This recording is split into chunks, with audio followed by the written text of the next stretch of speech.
All right, so now we're going to get into baseline slice on our backhand right now. And essentially the main differences that we're talking about in any court position is going to be what are our feet doing and how long do we want our contact to be. So as always, what we're looking at with our backswing, okay, is getting that tip of the paddle upward towards the ear or the chin. So look here how my elbow is extended and I'm using my non-dominant side to support the paddle, okay? So if I'm a left-hander, this is what it's going to look like. A right-hander, this is what we're going to look at. So I've got a very strong shoulder, okay?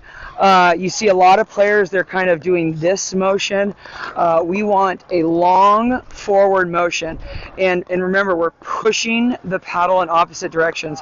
The mistake that a lot of players make when they're trying to slice is this non-dominant hand just kind of hangs out, and then they end up doing things with their elbow, popping it up from here or something. So your non-dominant is your guide. It's moving your shoulders together so that we're then opening our body. Okay, so what we're looking at from a mechanical standpoint, okay, with our feet, back foot, front foot, strike the ball. Okay, so I'm really pushing off this front leg. I want my energy to lift, and that's going to make that ball go a lot lower. Okay, so I'm going to show you a couple of them. Okay, so I can always adjust, but I want that at as high as I can to come down under the ball. Okay, so 1, 2, 3, and hold. So see how I'm holding at the end? 1, hold. Okay. Okay, so that big long finish. So see how my head is staying very still. I'm not looking down. I really want that ability to open the paddle. So when we're talking about directionality, let's say, hey, what I think of, okay, going to make a little bit of a visual. Okay, so from this position, if I want to go down the line, okay, I'm basically now stepping in this direction, and I want my paddle to elongate through a straight line, finishing forward. Okay. Now, if I wanted to go cross court, so right now I'm on the left side of the court. Now I'm using this nice long guide to create that spin. So a lot of players, I see you guys out there kind of doing these motions or pulling, anything like that. Okay, what we want is a long forward motion, head up, eyes up, opening up the chest. And this is kind of where we talk about different types of footwork in a sense of back foot is so important. What's really important to get a really solid slice on our backhand return, third shot, something like that, is I do need, number one, our back foot, then the front foot, then the motion. Okay, so 1, 2, 3. Okay, so there's that energy, 1, 2, 3. Whereas if I'm hitting topspin, I may not have to get that front foot down before I strike the ball.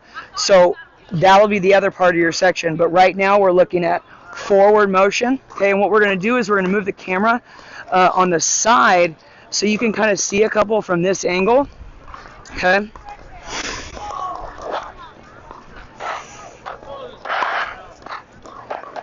All right, and where that ball strike is important. I want that ball strike at my front knee. I don't want it way back here. That's a very defensive shot. Okay, so I'm going through back foot, front foot, swing through my shot. Okay, so I really want to be cautious of pulling my head up where my elbow pulls. Okay, I want that strike zone out at my front knee as much as I can. So I'm now separating and moving through the ball. Everything else is very still when we're creating this motion. So I'm going to do a couple ball drops. Okay. So I'm going to kind of toss it to myself and go through. So you can do this by yourself, okay, and really kind of over-exaggerate your ball drops up high. So you're really getting that kind of under motion. The higher that contact is, the better. the more speed, the more spin we're going to get off that ball. But notice I'm putting my extra ball in my pocket. I'm not like holding two balls, okay?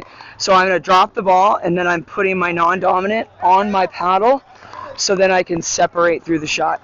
So here I am, 1, 2, 1, 2, okay?